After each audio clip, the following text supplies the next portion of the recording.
ఈ క్షేత్రానికి మేము ఇక్కడ రావడం గొప్ప విశేషం. ఎందుకంటే అయ్యప్పకి మా యొక్క పీఠములకి, మా పుత్తాల పీఠములకి, మా భువనేశ్వరి పీఠములకి చాలా సంబంధం ఉన్నది. మా పుత్తాల పీఠంలో కూడా అయ్యప్ప స్వామి ఉన్నారు. అక్కడ అయ్యప్ప స్వామి ఎంత ప్రసిద్ధుడు అంటే ఎవరికైనా ఒక కష్టం వచ్చి ఆ అయ్యప్ప స్వామి కనుక అభిషేకం చేస్తే వెంటనే మీకు వాళ్ళ యొక్క కోరికలు తీరుతుంటాయి. ప్రత్యేకించి ఈ అయ్యప్ప పూజలో ఉన్నటువంటి ఇరుముడి యొక్క పూజ ఏదైతే ఉందో ఆ ఇరుముడి ద్వారా భక్తులు తమ యొక్క చేసినటువంటి పాపములు మూటగట్టి ఆ చేసిన పాపం చెప్పుకుంటే పోతుందని సామెత.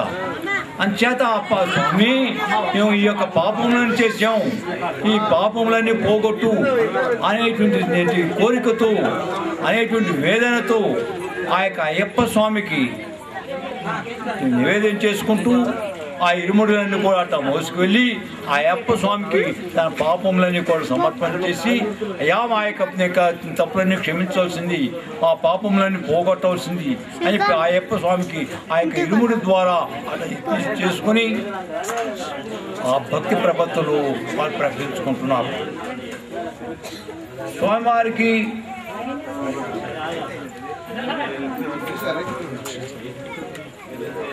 జ్యోతి సమయంలో ద్వారా స్వాములందరికీ కూడా ఈ సంస్థ ద్వారా ఈ కాయలు ఇరుముడికి సంబంధించిన అనేక ఆ యొక్క కాయలు ఏవైతే ఉన్నాయో వాటిని ఇరుముడి కాయలు ఏవైతే ఉన్నాయో వాటిని పంపడం జరుగుతోంది. దానికి ప్రత్యేకించి విశేషమైన కృషి చేశారు ఇక్కడ భక్తులు. ఆ విధంగా ఇక్కడ ప్రత్యేకించి ప్రారంభంలో అల్పారంభ క్షేమకర అన్నట్టుగా ఇక్కడ ప్రారంభంలో చాలా పువ్వులు మన ఇక్కడ చక్కటి పూజలు సమయంలో చక్కటి పూజలు చేసుకున్నాం. ఈ కార్యక్రమంలో దినదినాభివృద్ధి జరిగి నిత్యము కూడా నిత్యతోరణ పచ్చ కళ్యాణం అన్నట్టుగా కూడా ఈ యొక్క దేవాలయం ప్రసిద్ధి చెందుతుందని. ఈ యొక్క క్షేత్రం గొప్ప అయ్యప్ప క్షేత్రంగా, ఎంత అయ్యప్ప క్షేత్రంగా అవుతుందంటే ఈ యొక్క రాష్ట్రానికి పేరు మోసినటువంటి ప్రసిద్ధమైనటువంటి అయ్యప్ప క్షేత్రంగా ఇక్కడ స్థానిస్తుంది.